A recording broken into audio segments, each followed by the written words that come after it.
शेतकरी मित्रांनो आज आपण मंगळवेढा तालुक्यातील भोसे या गावात आलेलो आहे. तर इकडं संपूर्ण बघायला गेलं तर दुष्काळी भाग आहे मित्रांनो.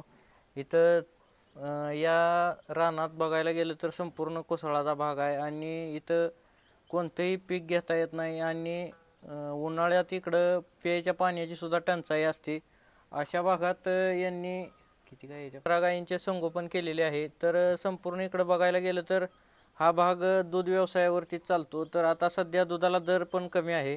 तर अशा दरामध्ये यांनी संगोपन कसं केलं आणि यांनी सुरुवात कधी केली ती आणि यांच्या गोट्याची संपूर्ण यशोगाथा आपण या व्हिडिओच्या माध्यमातून आज जाणून घेणार आहे. जर कोणी आपल्या चॅनलवर नवीन असेल तर चॅनलला सबस्क्राईब करा, म्हणजेच असेच नवनवीन व्हिडिओ आपल्यापर्यंत पोहोचत राहतील. नमस्कार. नमस्कार. आपला परिचय? माझं नाव नागेश ज्ञानेश्वर बगरे. आपल्याकडं आता टोटल किती गाय आहे त्या? टोटल आपल्याकडे मोठ्या दुधाच्यावर 15 गाय आहेत आणि 8 पाडे आहेत. 15 गायी आणि 8 कालवडी. आपली या व्यवसायाला सुरुवात कधीपासून झाली? कधी सुरुवात केली होती? आमची सुरुवात म्हणजे वडिलाकडे पहिल्या 2-3 गाय असायच्या. परत मी या क्षेत्रात पडल्यापासून मग परत भरपूर गाय केल्या. 2022ला 4 गायी होत्या, तिथनं परत नंतर वाढवल्या. आपलं शिक्षण काय झालंय आता? आमचं शिक्षण ITI झालं. ITI झालंय. मग ITI होऊन पण तुम्ही या व्यवसायाकडे कसं काय वळला? ITI झाल्यानंतर परत साईड बिझनेस म्हणून आम्ही पहिल्या घरगुती 4 गाया होत्या. नंतर परत कामाला दुसरीकडे जाण्यापेक्षा म्हणलं घरचं काहीतरी करून बघावं म्हणून हा उद्योग चालू केला. म्हणजे कसं वाढवलं तुम्ही हा व्यवसाय? पहिल्या घरच्या 4 गायी होत्या, नंतर हळूहळू एक आणली, परत हळूहळू अशा 4-5 करत वाढवल्या. आपल्याला आता गाया बघायला गेलं तर म्हणजे मोठ्या मापाच्या गाया दिसते. तुम्ही घरी तयार केल्या का कुठून खरेदी केल्या? घरच्या कालवडी 2 आहेत ह्यात, बाकी 13 गाय सर्व बाजारातून आणलेले. बाजारातून.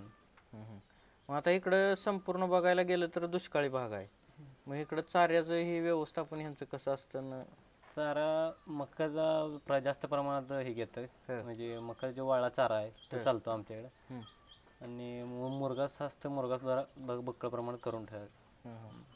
मग इकडं दुष्काळ असताना पण इकडं चाऱ्याची टंचाई, पाण्याची टंचाई, तरी पण तुम्ही हा व्यवसाय का निवडला?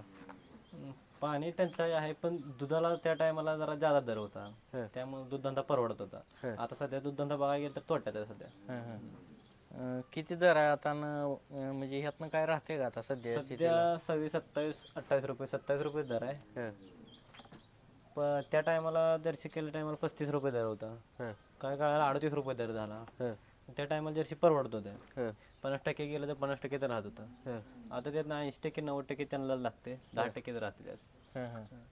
मग आता ह्यांचं नियोजन कसं असतं रोजचं सकाळीच हाय असंच, म्हणजे सकाळी उठलं, शेण काढायचं, पेंडी ठेवायच्या, दारा काढायच्या, परत नंतर 11ला पाणी पाजून एकदा शेडमध्ये ही केली, नंतर 5ला परत पेंडी ठेवून 6 वाजता धारा काढली, परत धारा काढून परत नंतर वैरण टाकायची. ह्या भागात बघायला गेलं तर दूध व्यवसाय जास्त चालतो. ह्या भागात दूध व्यवसाय जास्त चालतो.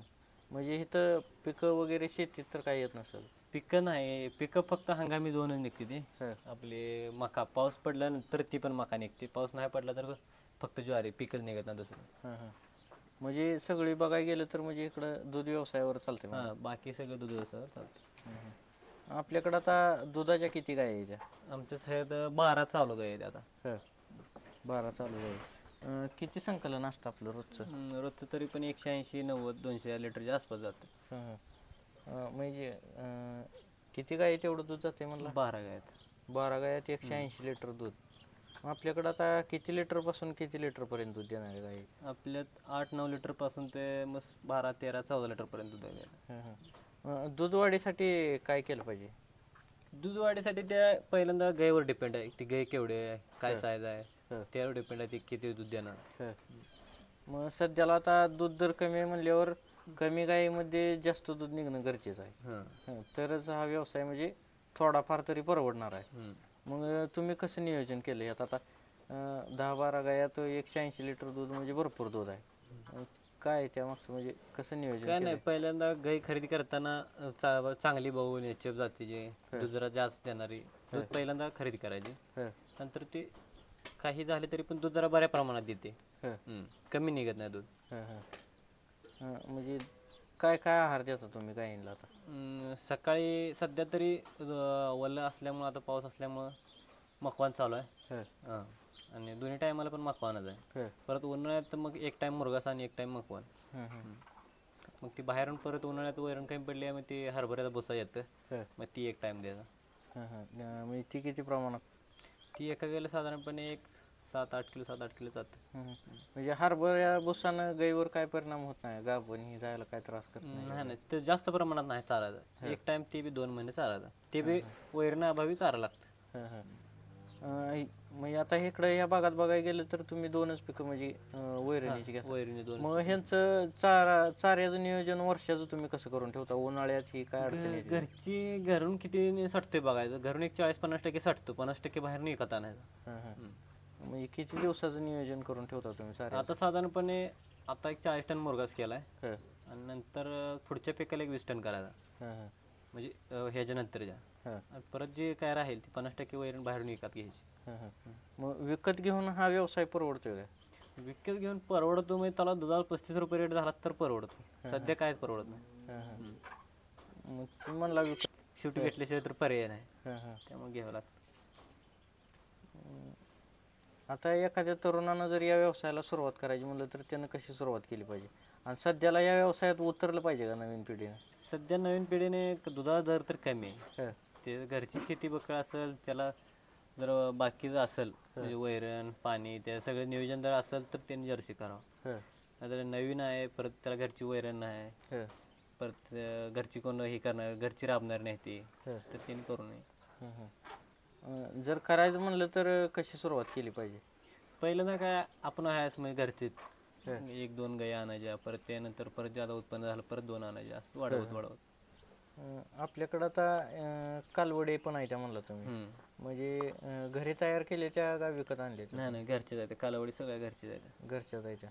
मग त्याचं संगोपन कसं करता तुम्ही? कालवडी संगोपन हाय असंच गाई बरोबरच, सकाळ संध्याकाळ पेंड. दूध पहिल्यांदा एक 4 महिने दूध पाजायचं, सकाळी 2-2.5 लिटर, संध्याकाळी 1-2 लिटर. आणि परत म्हणजे कसं? परत ते हाय पेंट वगैरे 4 महिने झालं पेंट चालू करायचे, त्याला एक 3 डोस द्यायचं, जनताचे वगैरे डोस देऊन चालू ठेवायचं. खुराकात कोणत्या कोणत्या प्रकारचा खुराक देता तुम्ही? आता जर्सीशनला हिरा आहे गोळीपेंडमध्ये, भरडा आणि चोरापेंड, 3च.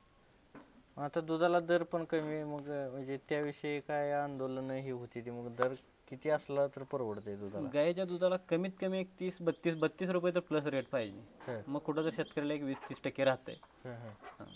आता अनुदान ही म्हणजे शासनाने जाहीर केलं तर त्यातलं काय मिळालंय का तुम्हाला? अनुदान ही येतंय पण कमी प्रमाणात येतंय. गेल्या बारीत जर अनुदान आम्हाला एवढं दूध असून काय झालं नाही, 1 रुपया पण अनुदान आलं नाही. कुठं नाव चुकलं असं डॉकला गेलं, डॉकवाले काय एवढे हे करून घेत नाहीत. नाव चुकलंय म्हणते ती, किंवा तुमच्या गायचा टॅगिंग एरर असं सांगून टाळटाळ करते. म्हणजे ते म्हणजे शासनाकडनं तर जाहीर होतंय, शासनाकडून जाहीर होतंय, पण इथं डॉकवाले काय तर चुकलं थोडं, ते परत आम्हाला सांगत नाही. डायरेक्ट अनुदान येऊन गेल्यानंतर कळणार तुमचं हे चुकलंय, ते परत गेलं ते गेलं. मग ती पैसा जातो कुठं नेमका, का डॉकवालीच दाबते ती? पैसा आता ते डॉकवालेशनलाच माहित, कारण आम्हाला तर खाली काय कळू देत नाही.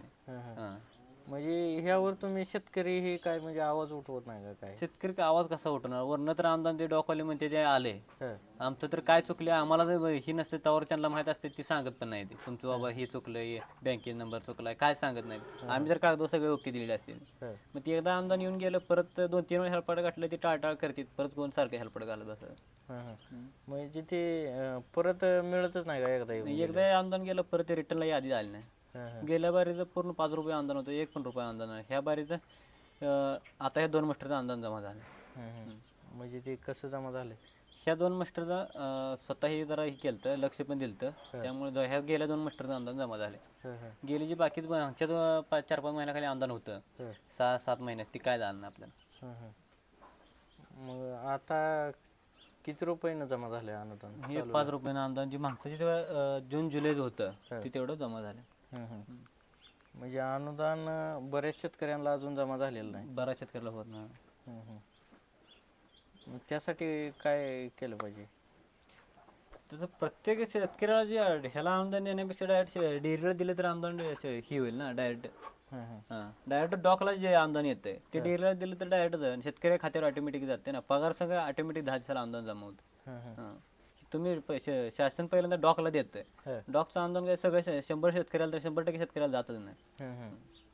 म्हणजे डेअरीला अनुदान दिलं तर 100% शेतकऱ्याला जाते ना खाली अनुदान.